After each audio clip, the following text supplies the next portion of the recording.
Good evening. Welcome to the June 5th meeting of the Minnetonka Planning Commission. The Commission generally meets twice a month on a Thursday. The schedule and meeting agendas can be obtained by calling the Planning Division or by checking the city website at minnetonkamn.gov.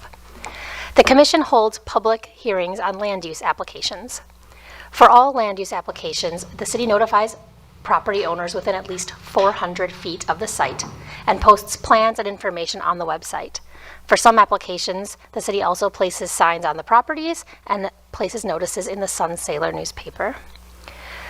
From a specific process standpoint, the Commission makes recommendations to the City Council on rezonings, subdivisions, conditional use permits, and amendments to the city's comprehensive guide plan, zoning ordinance, and subdivision regulations. We also make final decisions on site plans, signage requests, variance requests, and expansion permits unless these requests are part of an application that must be heard by the City Council, in which case we make a recommendation and the Council makes the decision. Anyone dissatisfied with a final Planning Commission decision may appeal to the City Council by written request to the City staff within 10 days of this meeting. From a broader standpoint, the City's comprehensive guide plan, zoning ordinance, and subdivision regulations are the city's best efforts to codify a balance between individual rights and community responsibilities. Individual rights are easy to understand. Community responsibilities are more subtle, but the idea is that we, as members of the community, agree to limit our individual rights for the common good of the group. The Planning Division, the Planning Commission, and the City Council are charged with managing this sometimes difficult balancing act. We ask you to keep this broader perspective in mind as we review tonight's applications. Again, welcome. Ms. Wishnak, will you please call roll?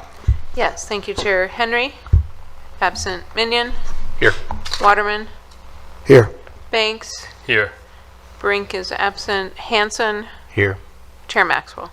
Here. There are 5 of us seated tonight. Next item on the agenda is the approval of the agenda. And staff, I believe there's a change memo for tonight. Yeah, Chair Maxwell, we do have a change memo for both of the non-consent items. The first is just some errors from copying and pasting, quite frankly, and so those are reflected as changed in your change memo. We had an additional comment for that.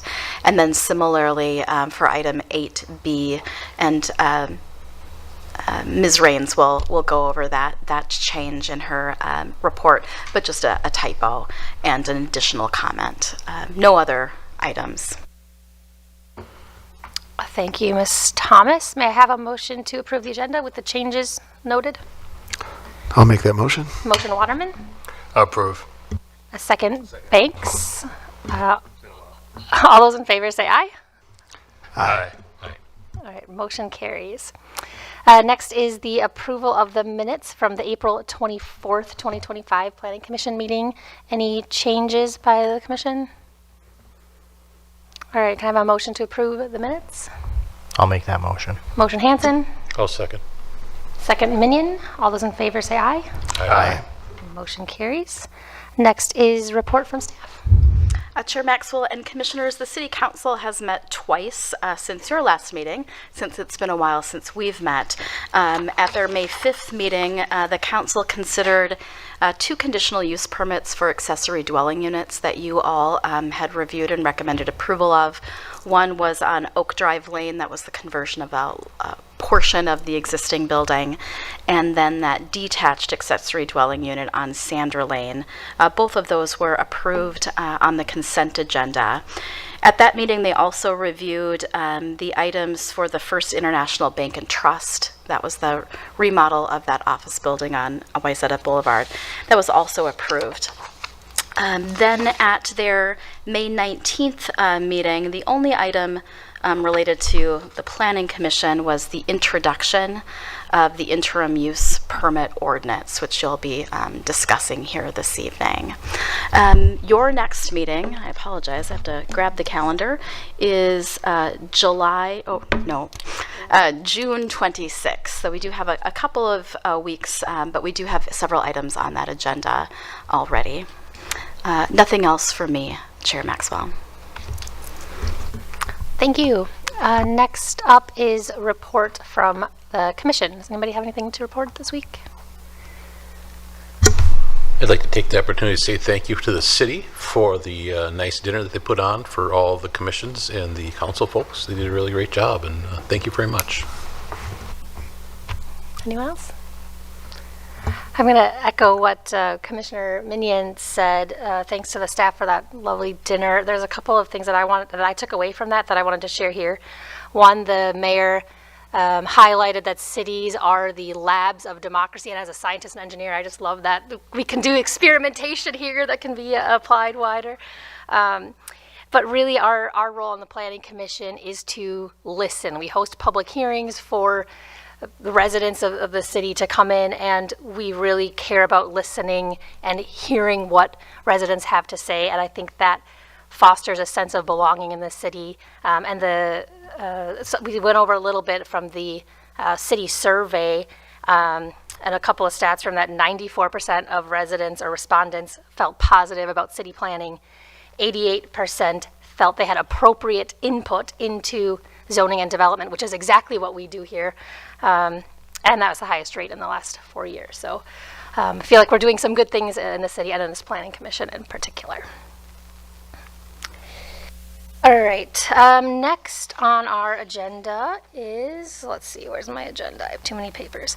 Next is the public hearing consent agenda items, item 7A. Let me introduce consent agenda first. So the city staff places items that are considered routine on the consent agenda. So no staff or applicant presentations will be made. The commission will hold one public hearing and then will approve all items on the consent agenda with one motion. Before voting, I'll open the public hearing. I'll announce the item and ask if anyone wants to have a separate discussion or vote on that item. If so, we'll remove it from the consent agenda, have a separate hearing. I may allow additional questions without removing it from the consent agenda, depending on what the question might be. So I will now open the public hearing on the consent agenda. And the first item is item 7A. The only item is item 7A, a sign plan for Vale, formerly Marsh Run 2 at 11816 Wayzata Boulevard. And this is a recommendation, or it's a resolution approving the sign plan. Does anybody from the commission wish to pull this from the consent agenda? Anyone from the public wish to pull this from the consent agenda? All right. So I will close the public hearing. And may I have a motion to approve the consent agenda items? I'll make the motion. Motion Minion. A second. Second Banks. Staff, please poll the commission. Minion, Yay. Waterman, Yes. Banks, Yes. Hanson, Yes. Maxwell. Yes. The item 7A passes. That is a final decision to adopt the resolution approving the sign plan. If anyone wants to appeal that decision, you must provide a written request to the city staff within 10 days of this meeting. All right, next is item 8, the non-consent agenda. So before we begin consideration of these, I'd like to review the steps in this process and the public hearing. First, the item will be announced by the staff, and the staff will report on the subject.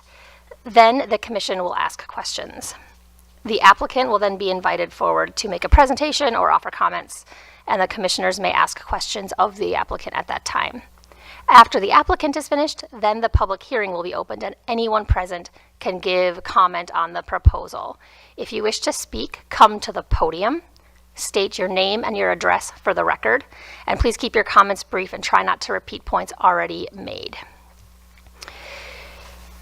The first item on tonight's agenda is item 8A, a preliminary and final plat of Tammy Addition, a two-lot subdivision at 15503 Robinwood Drive. Staff, we're ready for your presentation. Ms. Thomas. Chair Maxwell, thanks. This first property on your agenda this evening is a roughly 2-acre parcel on the south side of Robinwood Drive, which I will note here was listed as Ridgewood Road a couple of times in your report. That is your change memo this evening. So this is on Robinwood Drive, east of Tonkawood Road. It was originally platted in the early 1950s, and then a small area in the northwest corner was added sometime thereafter. Topographically, the highest point on the site is centrally located. It's here where the previously existing home had been. And the site then falls both to the north and the south. There's a small 100-year floodplain area in the southwest corner. And in addition then to that natural feature, there are several regulated trees on the site, 73 high priority trees and 9 significant trees. The owners are proposing to divide the property into 2 lots. That new common property line would run north to south, really dividing the property in half. And as was outlined in Mr. Ingvelson's report, staff focused our review on 2 primary questions. The first is simply whether the proposed lots meet the subdivision ordinance. And as was noted, they certainly do. They meet or exceed in many ways the minimum lot area, buildable area, and dimensional standards.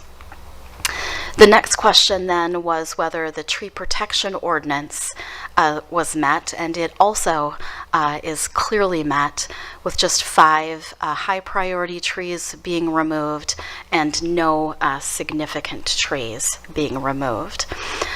Really, and in short, this is a very straightforward subdivision proposal, and we do recommend that the commission recommend that the council approve both the preliminary and final plats here. So with that, I would turn it back to Chair Maxwell. Thank you, Ms. Thomas. Is there anyone on the commission that has questions for staff? No questions. All right, we invite the applicant forward to make any presentation or comments if you like. Yeah. Hi, Chair Maxwell, Commissioners. My name is Sergei Shvetsov. I live right next door to this property at 15413 Robinwood. I purchased this property about 6 years ago from the other owner, and there was a home on there that was not in very good shape, so I tore that down a couple years ago. And it's a beautiful lot.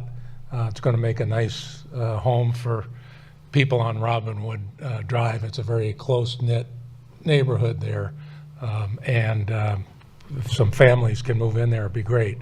We're going to sell our home and move to Ridgewood Ponds, also in Minnetonka, and so we appreciate it if you could approve this. Any questions, I'd happy to answer. So. Thank you. Any questions? No questions from the commission. We may bring you back. Thank you. Okay, thanks. All right, I will now open the public hearing. If you'd like to speak on this issue, please come to the podium and state your name and your address for the record.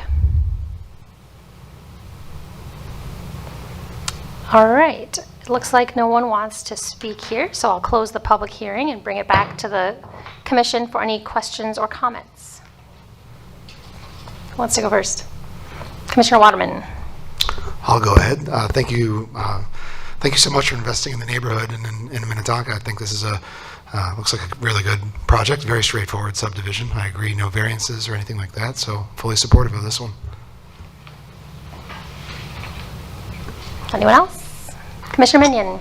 Had the opportunity to drive the property. We live in a very nice neighborhood. I like the size of the lots, and it's a nice neighborhood. I think it would be a great addition to the city, and I like the fact that the tree impact is really non-existent. So great, very supportive of it. Thank you. Anyone else? No? All right. It sounds like we might be ready for a motion here. Does anybody want to make a motion to approve this? Yeah, I'll make that motion. Motion Waterman. I'll second. Second Hanson. Staff, please poll the commission. Minion. Aye. Waterman. Yes. Banks. Yes. Hanson. Yes. Chair Maxwell. Yes. And that is a recommendation to the city council. If you could go back to that. Yeah, to City Council to adopt the resolution approving the addition, preliminary and final plats at 15503 Robinwood Drive. That will be heard by the council on June 23rd. Good luck with your application and your build. All right, next on our agenda is item 8B concerning Hidden Valley Road 3rd Edition, a two-lot subdivision at 16515 Hidden Valley Road. Is this Bria? Is this your item? This is. Thank you, Chair. So the second item is similar to the first in that it is also a subdivision for a two-lot, preliminary plat and final. This is for Hidden Valley 3rd Edition, and there is floodplain alteration and an easement vacation also proposed at the property at 16515 Hidden Valley Road. This is in the... Okay. Sorry, just adjusting so everyone can hear me. Okay. The site is roughly 1.4 acres in size and is currently vacant.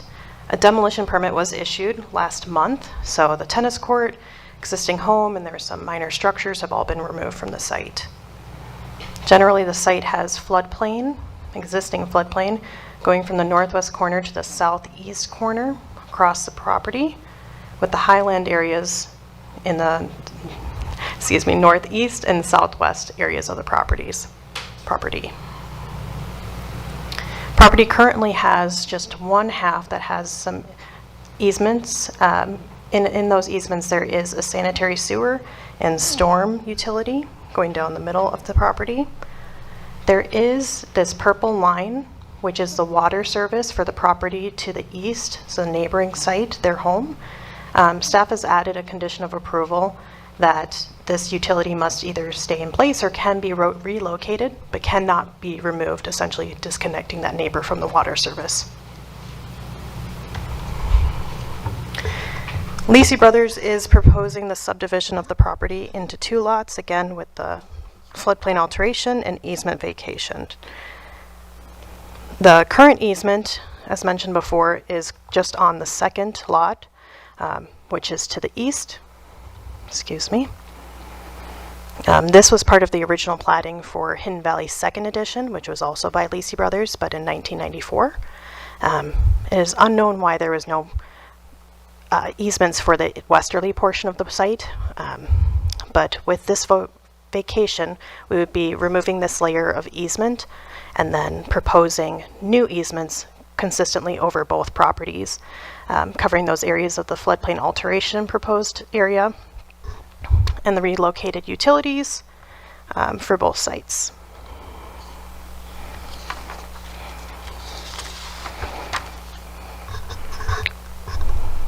The applicant is proposing to remove 11 trees, There are currently 36 protected trees protected by a tree protection ordinance. Of those 11, 9 are high priority, so that's 34%, whereas our code allows up to 35%. And the other is significant, 2 significant trees, which is actually 25%. I made an error in the original report that says 42%, whereas the maximum is 50%, so again, they are under that threshold.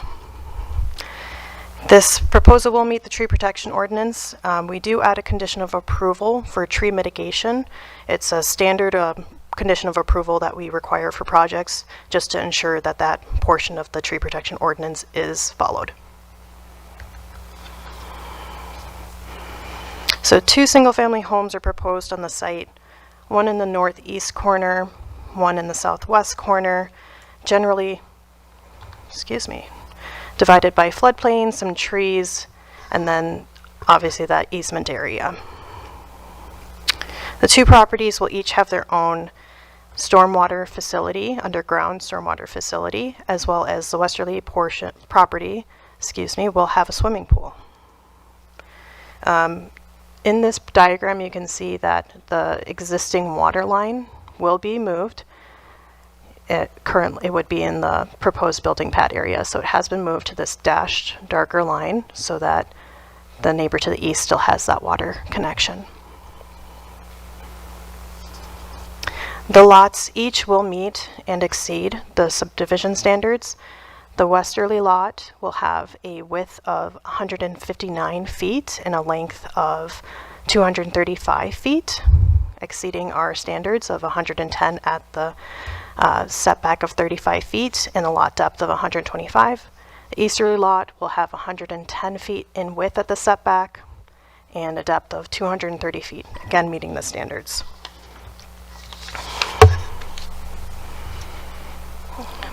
This illustration shows the proposed floodplain alteration. Overall, the applicant is proposing 340 cubic yards of floodplain alteration. The green areas are the proposed deepening or increase in floodplain volume area, and then the red would be filling in, so essentially moving floodplain towards the green and away from the areas of the red. For the proposal, we did receive one comment, which was asking clarification about parking on the road and the placement of stock piles, For development projects, we require construction management plans, which are required at the time of the building permit application. And in that construction management plan, they would provide that information. So generally, stockpiling, we don't allow that in the street. It would be required to be on the property. As for parking, it's not so straightforward for a site like this, so it's something we would look at during our administrative review of the building permit. But we do, after the construction management plan is reviewed and approved by staff, it is uploaded online so the public can see the standards. Oops. Staff finds the request reasonable, meeting the subdivision, tree protection, and floodplain standards. Therefore, staff recommends that the Planning Commission recommend that City Council adopt the resolution approving the proposal for preliminary and final plat. And with that, I'm available for questions. Thank you, Chair. Yeah, thank you, Ms. Rains. What questions do we have? No questions? Commissioner Banks? Yeah. Thank you. Thanks, Chair. Just a quick question on that, the water line that would have to be moved for the neighbor. How does that impact the neighbor in terms of timing, or like maybe does it have to rip up their yard, or how would that process work? Chair, Commissioner Banks. So as a conditional approval, we have added that the applicant will need to work with the property owner and let them be aware, as well as obviously get a letter of authorization. But I would imagine to do the work, they would either need to do some type of drilling or some disturbance of their property. But they would work with, again, that property owner to make sure everything is comfortable. And did you get the sense that they've already spoken with the neighbor? Has there been any communications so far? Chair, Commissioner, yes, they have said that they've spoken with them and they are not worried about getting a letter of authorization. Okay. All right. Thank you. Other questions? All right, at this time, we invite the applicant forward to give a presentation or comments or answer questions if you're here. I don't believe the applicant is here. Okay. I see someone coming down the aisle. Yes. So I'm not the applicant. My name is Joseph. I'm an engineer. I can answer questions. Are you with this particular proposal? Yes. Okay. Yeah, does anybody have any questions for the engineer who's not the applicant but representing the proposal? Yeah, Commissioner Minion. So just to help with the concerns of the neighbors, I drove this property. I didn't see any huge obstacles to driving off the street and onto the property. Would you say that it would be reasonable to request that some of the vehicles servicing this property would be able to park on the property itself instead of on the street? I think they raised a good question about school being out, but timing, things like that, we don't always know. Is that a reasonable request for us to assume that people working on the site could park on the property while they're there? Sure, yeah, as long as there's room. Okay, thank you. Any other questions? And before you leave, could I get your name and your company that you are representing Joseph, for the record? Civil Site Group, and yeah, we're just the civil engineering consultants. Thank you. We may bring you back up if anybody else has questions for you. All right, at this point, I will open the public hearing. Anyone from the public who wishes to speak, please come to the podium and give your name and your address for the record.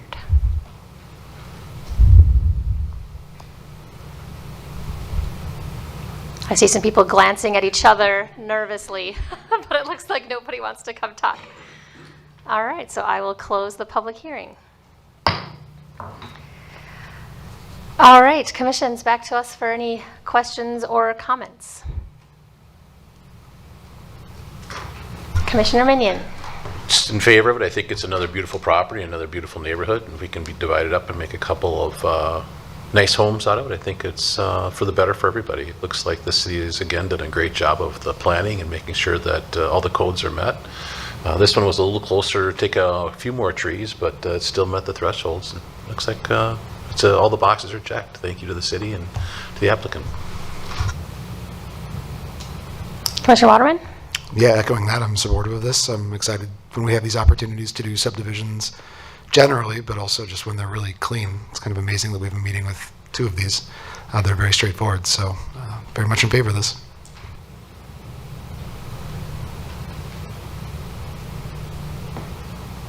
I have one question that we got from the change memo. There was somebody from the public who wanted to say, who said, would the city consider a shared driveway to minimize impervious surface?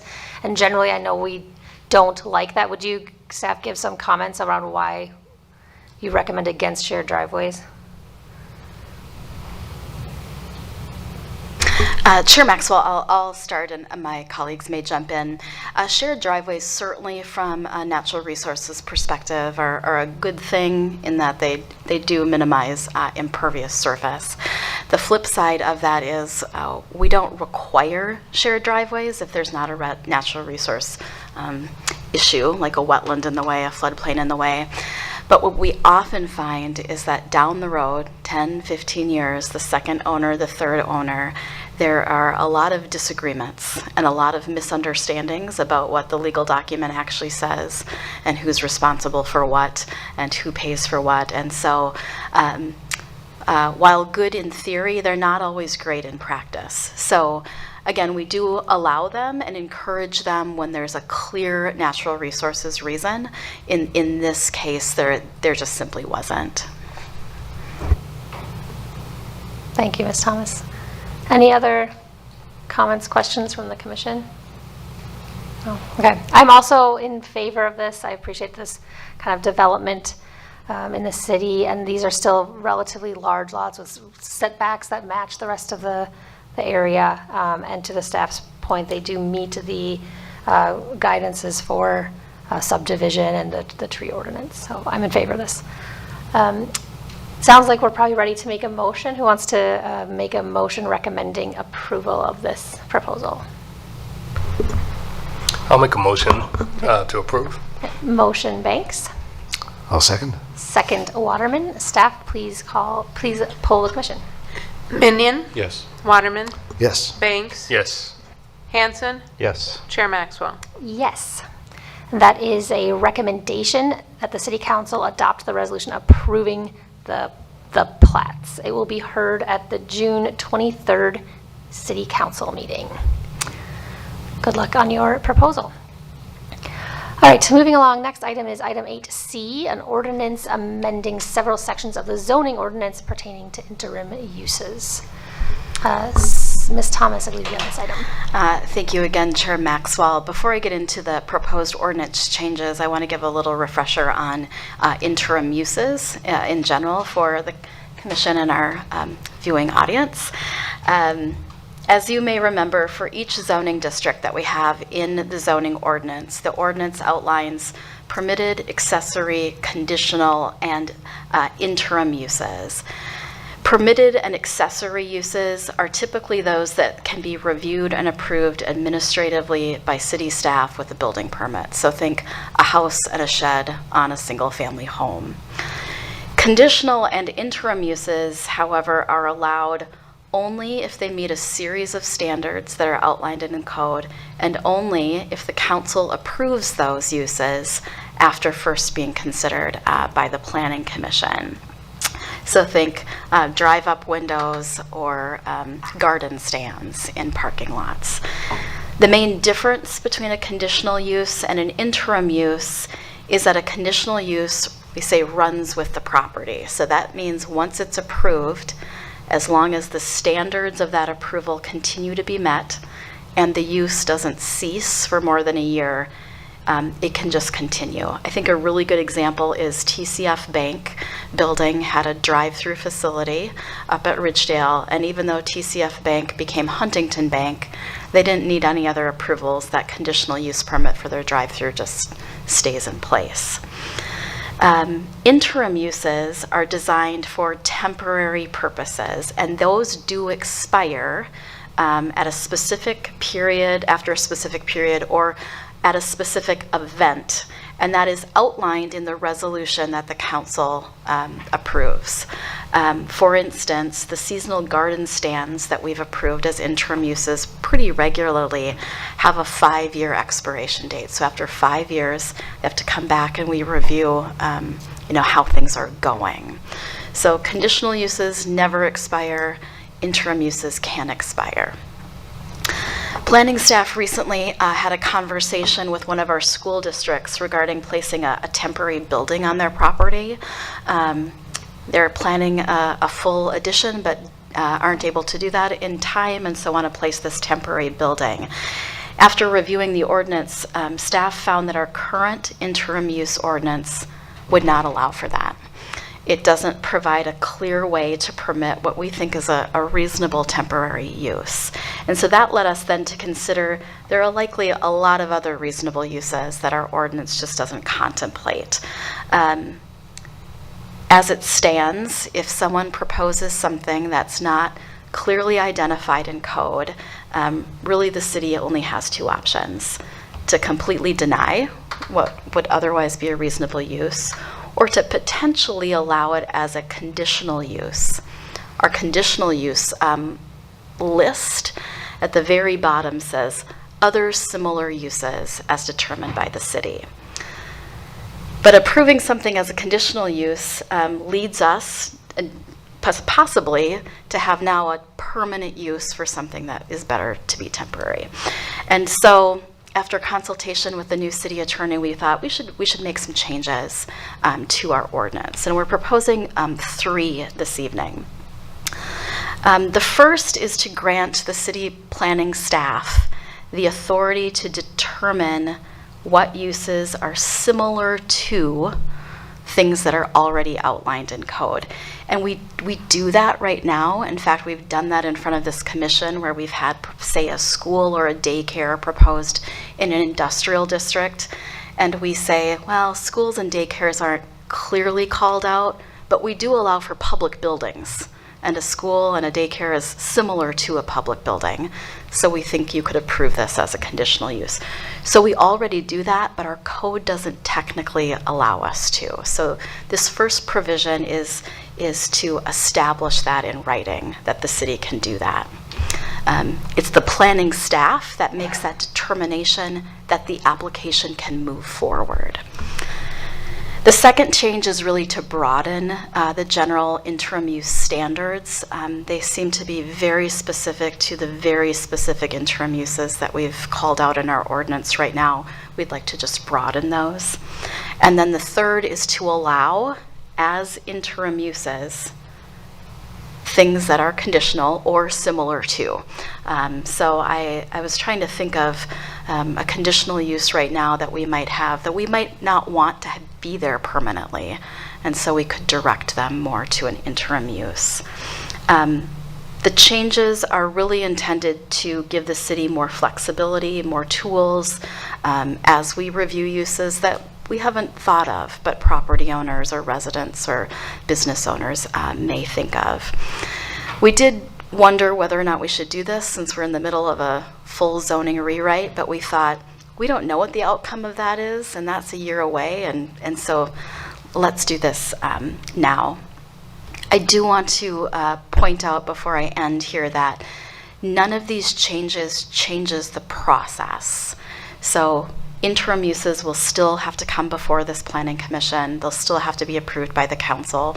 We're just maybe, again, broadening those uses that you may see. So with that, I would turn it back to the chair and commission for questions. Thank you, Ms. Thomas. What questions do we have? Commissioner Minion?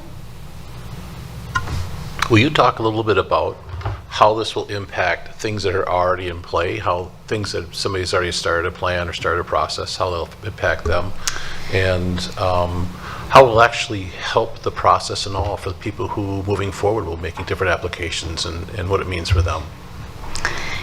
Chair Maxwell and Commissioner Minion, this change will not impact existing interim uses. They can still operate under the resolutions that they were approved under.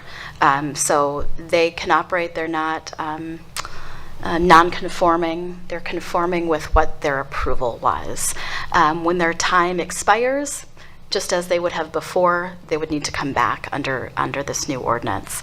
From our perspective, this is only a good change in that while we as planners like to think we know a lot about land use, sometimes somebody comes up with something that is really interesting that we just simply haven't thought of. And I think this allows us to allow them to contemplate something that otherwise we might just have to say no to. I don't want to imply that this means that we will think everything is a great use and everything will be approved, but it just gives us that tool. Does that answer your question? Would you say in general it would make our city process flow a little bit better, easier on staff and easier on councils and commissions? Chair Maxwell and Commissioner Minion, I like to think so, and Ms. Wishnak may add to this, but I like to think when we bring ordinances, this one and others before you, really the intent is to make sure that our planning process, that your process, that the process that people need to go through is more clear, it's more efficient, it's more effective. That's the goal of planning staff. We don't want to make things more cumbersome, just the opposite.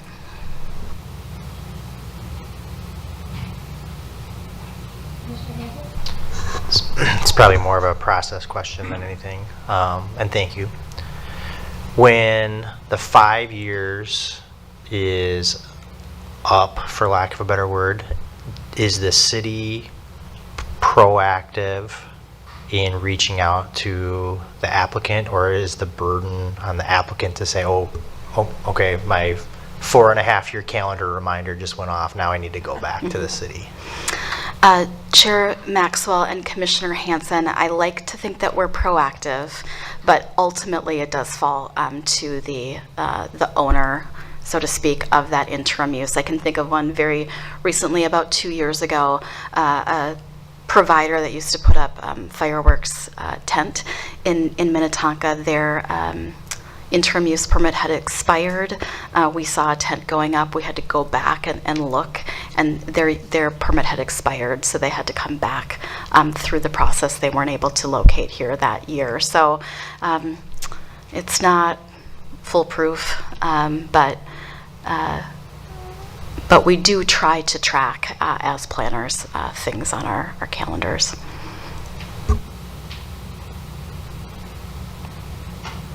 Commissioner Banks? Yeah, thanks, Chair. For the third point you mentioned, was noted here, allowing as interim conditional uses or other similar uses. Could you just give an example of